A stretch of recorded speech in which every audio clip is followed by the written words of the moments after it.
ಸಮಾಜದಲ್ಲಿ ನಾವು ಆರ್ಥಿಕವಾಗಿ, ಸಾಮಾಜಿಕವಾಗಿ, ಶೈಕ್ಷಣಿಕವಾಗಿ ನಾವು ಸಮಾನತೆಯನ್ನು ಕಂಡುಕೊಳ್ಳೋಕೆ ಸಾಧ್ಯ ಆಗಿಲ್ಲ. ಅದಕ್ಕೆ ಕಾರಣ ಏನೇ ಇರ್ಬೋದು, ಆದರೆ ನಮ್ಮ ಕಾಲಘಟ್ಟದಲ್ಲಿ ಏನೆಲ್ಲ ಸರಿ ಮಾಡೋಕ್ಕೆ ಸಾಧ್ಯ ಇದೆ, ಪ್ರಾಮಾಣಿಕವಾಗಿ ಮಾಡುವಂಥದ್ದು ನಮ್ಮೆಲ್ಲರ ಕರ್ತವ್ಯ ಕೂಡ ಹೌದು. ಸಿಕ್ಕಂಥ ಅವಕಾಶದಲ್ಲಿ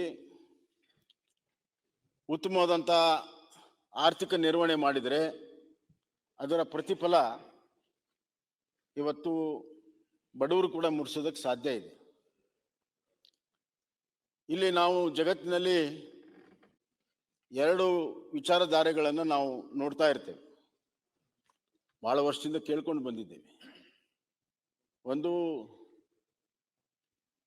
ಕಮ್ಯುನಿಸಮ್, ಇನ್ನೊಂದು ಕ್ಯಾಪಿಟಲಿಸಮ್.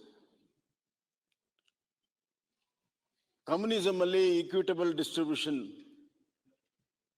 ಆಫ್ ವೆಲ್ತ್ ಅನ್ನುವಂಥದ್ದು ಮಾರ್ಕ್ಸನ್ ಥಿಯರಿ. ಎಲ್ಲರಿಗೂ ಸಮನಾದಂಥ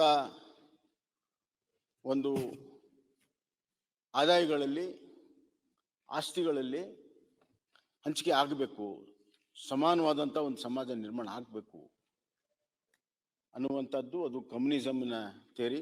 ವಿಶೇಷವಾಗಿ ಮಾರ್ಕ್ಸಿಸಮ್ದು ರಷ್ಯಾ ಮತ್ತು ಚೈನಾದಲ್ಲಿ ಇದರ ಪ್ರಯೋಗ ಕೂಡ ಆಗಿದೆ.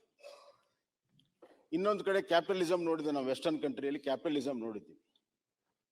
ಅವರು ಅತಿ ಹೆಚ್ಚು ಉತ್ಪಾದನೆಯನ್ನು ಮಾಡಿದರೆ, ಅದು ವ್ಯಕ್ತಿ ಇರ್ಬೋದು, ಯಾರೇ ಇರ್ಬೋದು, ಅತಿ ಹೆಚ್ಚು ಉತ್ಪಾದನೆಯನ್ನು ಮಾಡಿದರೆ ದೇಶ, ರಾಷ್ಟ್ರ ಭಾಳ ಬಲಿಷ್ಠವಾಗಿ ಆದರೆ ಎಲ್ಲರಿಗೂ ಕೂಡ ಇದರಿಂದ ಲಾಭ ಆಗ್ತದೆ ಅನ್ನುವಂಥದ್ದು ಕ್ಯಾಪಿಟಲಿಸಮ್ನ ವಾದ.